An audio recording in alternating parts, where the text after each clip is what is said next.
I just feel like I think they played themselves. I just kind of feel like by if putting Dante, themselves out there, if Dante Hightower wanted to play for the Jets, he would have signed the contract. I just think he probably wanted to go around, probably feel good about himself, feel like other people wanted him. Sure. And you go through that process, and as Carmelo Anthony said when he went through it a couple years ago, it's nice to go through that. It's actually kind of fun to go through that. Yeah, it's good for your ego. We'd all appreciate how people tell you how great you are at things.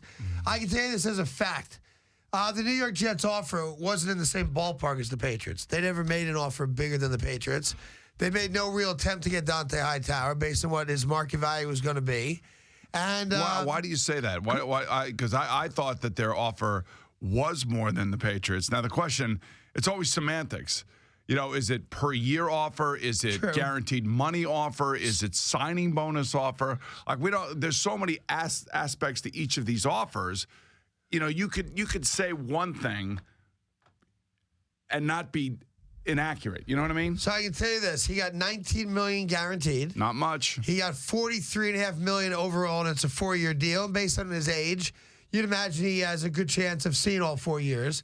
So let's just pretend, because of his age, that he'll wind up making $11 million a year.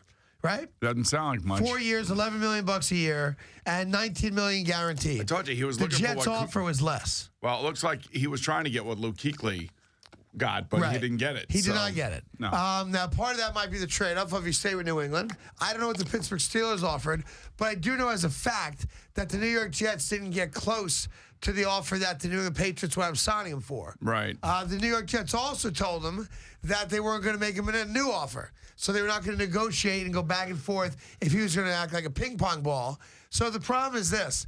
They go out there very publicly, and they announce to the world, we have an interest in Dante Hightower. And why wouldn't you? He's a great player. Right. And you have David Harris, which would have been interesting what they would have done with that. But you go out there publicly and you let everybody know we're going after Dante Hightower. You kind of parade him around a little bit. You buy him cupcakes for his birthday, whatever it is, and you're out there, right? Right. Your offer was far less than what the New England Patriots offered to bring him back. I don't know what the Steeler offer was, but I do know as a fact the New York Jets were not in the same ballpark as New England. Right. So what's the point of that? If you were never really going to make him an offer that would have made him consider playing for you, why would you parade the notion that you're going after Dante Hightower? Right. You made no true attempt to sign him.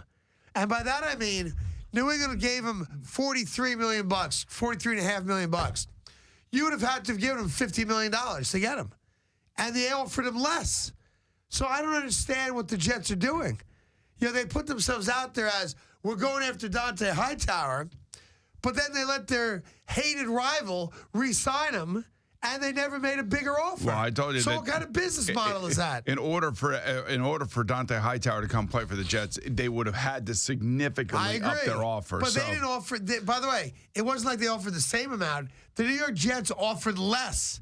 So what is the point of that? Yeah, I don't know. You want the fan base to know, hey, we have an interest in a great player? You should have an interest in a great player. But if you really want the player, you got to go get him.